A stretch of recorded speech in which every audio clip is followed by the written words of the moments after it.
Continuano i danni per il maltempo qui nell'Alta Marca Trevigiana, nel quartiere del Piave. In questo momento ci troviamo nella località di Labella, nel comune di Follina. I danni sono evidenti.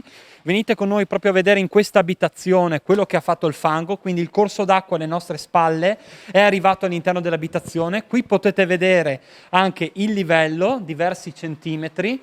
Ovviamente qui è tutto da buttare, tavoli, sedie, altri oggetti. Addirittura in questo caso è stata distrutta completamente la porta. Danni ingenti qui alle vostre case, state lavorando da ieri sera, com'è la situazione? La situazione è risultata subito precaria già dall'inizio, e poi a un certo momento è uscito il fiumiciattolo qua di dietro, impetuoso, ed è venuto più a valle, è entrato nei cancelli a sinistra e a destra e in fondo alle case, e anche qui nel nostro cancello è venuto. Il livello dell'acqua, l'acqua era molto impetuosa, ci faccia vedere fin dove è arrivata.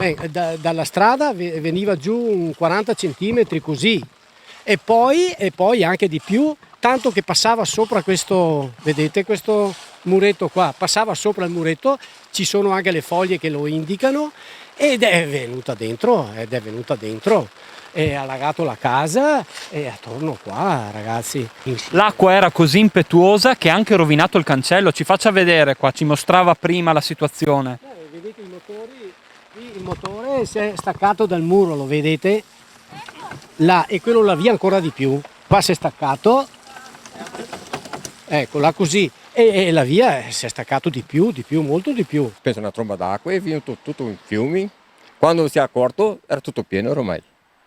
E quando ho guardato questa mattina, che mi è venuto a basso questa notte, che era tanta acqua, allora ho visto questa mattina un disastro, mi ha chiamato il figlio del Paron, Stefano, è venuto lui qua, ha guardato, ha detto che era un disastro. La porta è stata sfondata dall'interno perché l'acqua è arrivata da questa direzione. Sì, è arrivato da quella porta e spaccata questa. Ora ci troviamo a Premaor nel comune di Miane. Qui, come potete vedere alle mie spalle, c'è stata una pesante frana che ha buttato giù tutto il vigneto. Signor Martino, a che ora è successo questo? Guardi, io ero via, sono ritornato alle 11:30 e ho trovato la situazione così. Fortunatamente sono arrivati subito pompieri e sindaco e la protezione civile ci hanno dato una mano tutta la notte, abbiamo lavorato per la strada e adesso bisognerà lavorare per mettere in sicurezza tutto, insomma. Macello. Anche nelle prossime ore sono previsti temporali e altre piogge, quindi bisognerà aspettare per la conta dei danni. Sì, assolutamente. Probabilmente insomma, ci sarà ancora un po' da penare. Lei ha anche dei bambini piccoli, penso che la preoccupazione principale sia stata per loro. Stavano dormendo dentro qua, per fortuna non si sono accorti di niente, però insomma anche i pompieri hanno detto di portarli via. Anche ieri sera c'è stata una seconda ondata, minore rispetto a quella di domenica pomeriggio. Le case sono state circa una ventina, anche qualcosa in più, gli scantinati allagati. I danni peggiori sono stati qui alle scuole elementari di Soligo, ci sono stati 2 metri d'acqua per quanto riguarda la centrale termica.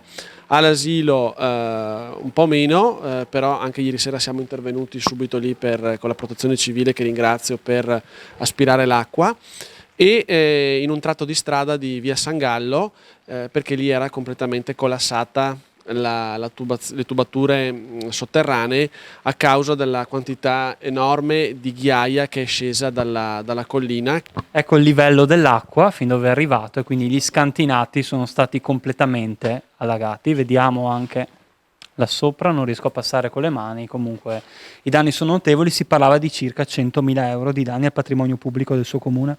Sì, indicativamente questa è la cifra che abbiamo stimato, probabilmente anche qualcosina in più.